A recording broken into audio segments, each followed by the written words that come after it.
ಪತ್ರಿಕಾಗೋಷ್ಠಿಗೆ ಮಾಧ್ಯಮ ಸ್ನೇಹಿತರಿಗೆ ಸ್ವಾಗತಿಸ್ತಾ ಈ ಒಂದು ಪತ್ರಿಕಾಗೋಷ್ಠಿಯಲ್ಲಿ ಜಿಲ್ಲಾ ಪ್ರಧಾನ ಕಾರ್ಯದರ್ಶಿಗಳಾದಂಥ ಚಿನ್ಕುಲಿ ಸಿದ್ಲಿಂಗೇಗೌಡರು, ಹಾಗೆ ಸಮಿತಿಯ ಅಧ್ಯಕ್ಷ ಆದಂಥ ಗುರುರಾಜ್ ಅವರು, ಹಾಗೆ ಕಾಂಗ್ರೆಸ್ ಮುಖಂಡರಾದ ಯೋಗಣ್ಣನವರು ಮತ್ತು ಗೋಷ್ಠಿಯಲ್ಲಿ ಉಪಸ್ಥಿತರಿದ್ದಾರೆ.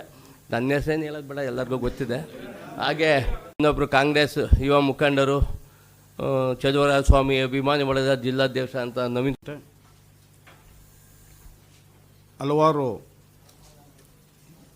ಮುಖಂಡರುಗಳು ದಿಢೀರನ ಪ್ರತ್ಯಕ್ಷರಾಗಿ ದಿನಕ್ಕೊಂದು ಹೇಳಿಕೆಯನ್ನು ಕೊಡುವಂಥ ಒಂದು ಪ್ರಕ್ರಿಯೆ ನಡೀತಾ ಇದೆ. ಮತ್ತು 110 ಹಳ್ಳಿಗಳಲ್ಲಿ ಜನಾಂದೋಲನವನ್ನು ಮಾಡ್ತೀವಿ, ಮೈಸೂರಲ್ಲಿ ಭಾಳಷ್ಟು ಭ್ರಷ್ಟಾಚಾರ ಆಗಿದೆ ಅಂತ ಈ ಥರದ ಒಂದು ಮಾತುಗಳು ಕೂಡ ಮಾಧ್ಯಮಗಳ ಮೂಲಕ ನಾವು ಕೇಳ್ತಾ ಇದ್ದೀವಿ. ಇದು ಕಾರ್ಖಾನೆಯ ಅಭಿವೃದ್ಧಿಗೆ ಭಾಳಷ್ಟು ಹಿನ್ನಡೆಯನ್ನು ಆಗ್ತದೆ ಮತ್ತು ಕಾರ್ಖಾನೆ ಮೇಲೆ ರೈತರು ವಿಶ್ವಾಸವನ್ನು ಇಡುವಂಥ ದಿಕ್ಕಿನಲ್ಲಿ ಹಿನ್ನಡೆ ಆಗ್ತದೆ ಅಂತ ಈ ಸಂದರ್ಭದಲ್ಲಿ ನಾನು ಹೇಳೋಕ್ಕೆ ಇಚ್ಛೆಪಡ್ತೀನಿ. ಈ ಕಾರ್ಖಾನೆಗೆ ಒಂದು ಇತಿಹಾಸ ಇದೆ, ತಮಗೆಲ್ಲ ಗೊತ್ತು.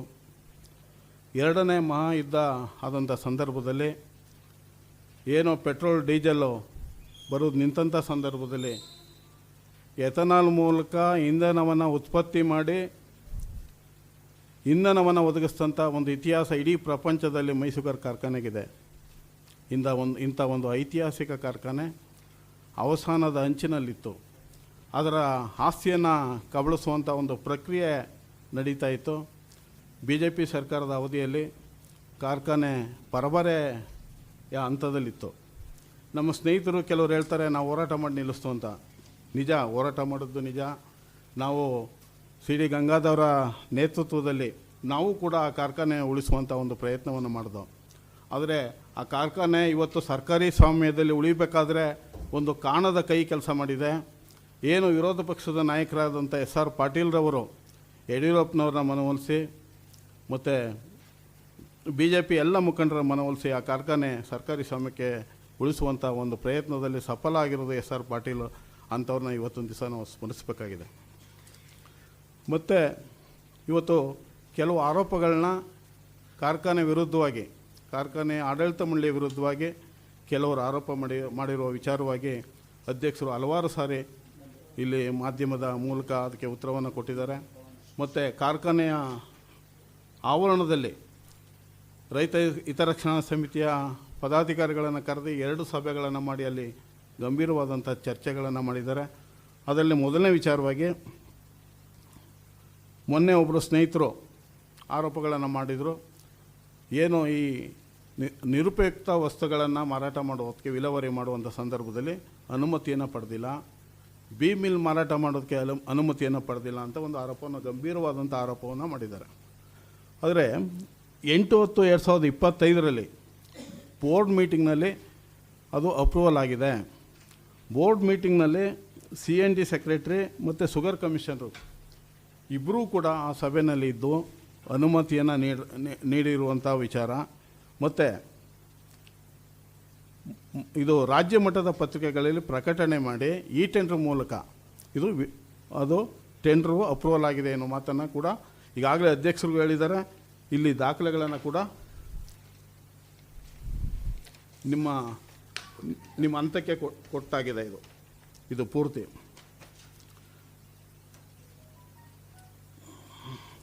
ಮತ್ತು ಬಿ ಮಿಲ್ 4,10,00,000 ಏನಾಗಿದೆ, ಇದು ಅತಿ ಹೆಚ್ಚು ಬಿಡ್ಡುದಾರರಿಗೆ ಆಗಿರುವಂಥದ್ದು.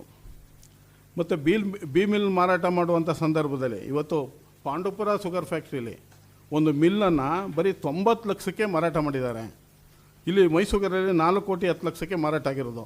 90 ಕೋಟಿಗೆ ಒಂದು ಮಿಲ್ಲನ್ನು, ಹಳೆ ಮಿಲ್ನ ಪಾಂಡುಪುರ ಶುಗರ್ ಫ್ಯಾಕ್ಟ್ರಿಯವರು ಮಾರಾಟ ಮಾಡೋದು ವಿಚಾರಕ್ಕೆ ಈ ಜಿಲ್ಲೆಯ ಯಾವ ಹೋರಾಟಗಾರರು 90 ಲಕ್ಷಕ್ಕೆ, ಬರೀ 90 ಲಕ್ಷಕ್ಕೆ ಮಾರಾಟವಾಗಿರುವಂಥ ಸಂದರ್ಭದಲ್ಲಿ ಈ ಜಿಲ್ಲೆಯ ಯಾವ ಹೋರಾಟಗಾರರು ಕೂಡ ಧ್ವನಿ ಎತ್ತಿಲ್ಲ ಅನ್ನೋ ವಿಚಾರನ ಈ ಸಂದರ್ಭದಲ್ಲಿ ಹೇಳೋಕ್ಕೆ ಇಚ್ಛೆಪಡ್ತೀನಿ. ಮತ್ತು ಏನು ಕಳೆದ ಆರ್ಬಿಟೆಕ್ ಕಂಪ್ನಿಯವರು ಬಾಕಿ ಹಣವನ್ನು ಪೂರ್ತಿ ಅವರಿಗೆ ಸಂದಾಯ ಮಾಡಿಲ್ಲ. ಆ ಹೆಚ್ಚುವರಿ ಏನು ಅಗ್ರಿಮೆಂಟ್ ಆಗಿತ್ತು ಆ ಹಣವನ್ನು ಅವ್ರ ಹತ್ರ ಹಿಡ್ಕೊಳ್ಳೋಕ್ಕೆ ನಾವು ಬದ್ಧವಾಗಿದ್ದೀವಿ, ಅವ್ರಿಗೆ ಯಾವುದೇ ರೀತಿ ಹೆಚ್ಚುವರಿ ಹಣ ಪೇಮೆಂಟ್ ಮಾಡೋದಿಲ್ಲ ಅಂತ ಮಾಧ್ಯಮಕ್ಕೆ ಮೂಲಕ ನಮ್ಮ ಶುಗರ್ ಫ್ಯಾಕ್ಟ್ರಿ ಅಧ್ಯಕ್ಷರು ಈಗಾಗಲೇ ಹೇಳಿಕೆಯನ್ನು ಕೊಟ್ಟಿದ್ದಾರೆ. ಮತ್ತು ಕಾಮಗಾರಿಗಳನ್ನು ಕಾಂಗ್ರೆಸ್ ಕಾರ್ಯಕರ್ತರ ಮೂಲಕ ಮಾಡಿಸ್ತಾ ಇದ್ದಾರೆ, ಸಿವಿಲ್ ಕಾಮಗಾರಿಗಳು ಅಂತ ಒಂದು ಗಂಭೀರ ಆರೋಪ ಇದೆ. ಏನು ಸರ್ಕಾರಿ ಸ್ವಾಮ್ಯದ ನಿರ್ಮಿತಿ ಕೇಂದ್ರದ ಮೂಲಕನೇ ಕಾಮಗಾರಿಗಳನ್ನು ಮಾಡಿರುವಂಥದ್ದು ಅನ್ನೋದನ್ನು ದಾಖಲೆಗಳೆಲ್ಲ ನೀವು ಪರಿಶೀಲನೆ ಮಾಡ್ಬೋದು. ಮತ್ತು ಇದು ವಾಸ್ತವಾಂಶ ಕೂಡ. ಮತ್ತು 32 ಕುಂಟೆ ಆಸ್ತಿನ ಪರಬಾರೆ ಮಾಡ್ತಾಯಿದ್ದಾರೆ ಕಾಳಿಕಾಂಬ ದೇವಸ್ಥಾನದ ಹತ್ರ ನೆಲಬಾಡಿಗೆ ಮೂಲಕ ಅಂತ ಒಂದು ಗಂಭೀರವಾದಂಥ ಆರೋಪ ಇದೆ. ಅದು ಉಪಯುಕ್ತಕ್ಕೆ ಬಾರದ ಒಂದು ಕಟ್ಟಡವಾಗಿದ್ದದ್ದನ್ನು ಕಾರ್ಖಾನೆಗೆ ಆದಾಯ ಮೂಲ ತರಬೇಕು ಅನ್ನೋ ಒಂದು ದೃಷ್ಟಿಯಿಂದ ನೆಲಬಾಡಿಗೆ ಮೂಲಕ ಮಾತ್ರ ಅದನ್ನು ಟೆಂಡರ್ ಪ್ರಕಾರ ಬಾಡಿಗೆ ಕರೆದಿದ್ದಾರೆ. ಅದನ್ನೇನು ವಿಲೇವಾರಿ ಮಾಡ್ತಾಯಿಲ್ಲ ಅನ್ನೋ ಸಂದರ್ಭ ಈ ಮಾತನ್ನು ಕೂಡ ಈ ಸಂದರ್ಭದಲ್ಲಿ ಹೇಳ್ತಾ ಇದ್ದೀನಿ. ಮತ್ತು ಈ ಎಲ್ಲ ಕಾರ್ಖಾನೆಯ ವಿಚಾರಗಳನ್ನು ಪಾರದರ್ಶಕವಾಗಿ ಆಯ್ತಾ ಇದೆ. ಮತ್ತು ಅನಗತ್ಯವಾಗಿ ಟೀಕೆ ಮಾಡುವಂಥದ್ದು ಇದು ನಿಲ್ಲಿಸಬೇಕು. ಯಾವುದೇ ವಿಚಾರ ಇದ್ದರೆ ನಮ್ಮ ಮಾಧ್ಯಮದವರ ಮಧ್ಯಸ್ಥಿಕೆಯಲ್ಲಿ ಯಾವುದೇ ಪಕ್ಷದವರು ಇರ್ಬೋದು, ನಿಮ್ಮ ಸಮಕ್ಷಮದಲ್ಲಿ ಬಹಿರಂಗ ಚರ್ಚೆಗೆ ನಮ್ಮ ಅಧ್ಯಕ್ಷರು ಹಾಗೂ ನಮ್ಮ ಎಲ್ಲ ಕಾಂಗ್ರೆಸ್ ಪಕ್ಷದ ಮುಖಂಡರುಗಳು ಸಿದ್ಧ ಇದ್ದೀವಿ. ಈ ರೀತಿ ಅನಗತ್ಯವಾಗಿ ಟೀಕೆ ಮಾಡುವುದನ್ನು ನಿಲ್ಲಿಸಬೇಕು, ಮಾಧ್ಯಮದ ಮೂಲಕ ಹೇಳಿಕೆ ಮಾಡುವುದನ್ನು ನಿಲ್ಲಿಸಬೇಕು ಅಂತ ಕೇಳ್ಕೊಳ್ತಾ, ಕಾರ್ಖಾನೆ ಉಳಿಬೇಕು ಎಲ್ಲರ ಆಸೆ, ನಿಮ್ಮ ಆಸೆ ಕೂಡ ಅಷ್ಟೇ, ನಮ್ಮ ಆಸೆ ಕೂಡ ಅಷ್ಟೇ, ಈ ರೈತರ ಆಸೆ ಕೂಡ ಅಷ್ಟೇ. ಇಂಥ ಒಂದು ಐತಿಹಾಸಿಕವಾದಂಥ ಕಾರ್ಖಾನೆ ಈ ಜಿಲ್ಲೆಯಲ್ಲಿ ಮತ್ತೆ ಉಳಿಬೇಕು, ಇಂದಿನ ಸ್ಥಿತಿಗೆ ಬರಬೇಕು. ಏನು ಮುಂದಿನ ವರ್ಷ ಡಿಸ್ಟಿಲರಿ ಮತ್ತು ಎಥನಾಲ್ ಒಂದು ಪ್ರಾರಂಭ ಆದರೆ ಕಾರ್ಖಾನೆ ಅತ್ಯುನ್ನತ ಸ್ಥಿತಿಗೆ ಬರ್ತದೆ. ಅಂಥ ಸ್ಥಿತಿಗೆ ನಿಮ್ಮ ಎಲ್ಲ ಸಹಕಾರ ಮತ್ತು ಈ ಜಿಲ್ಲೆಯ ಹೋರಾಟಗಾರರ ಸಹಕಾರ ಮತ್ತು ಎಲ್ಲ ಪಕ್ಷದ ಸಹಕಾರ ಮುಖ್ಯ ಅಂತ ಈ ಸಂದರ್ಭದಲ್ಲಿ ಹೇಳ್ತಾ,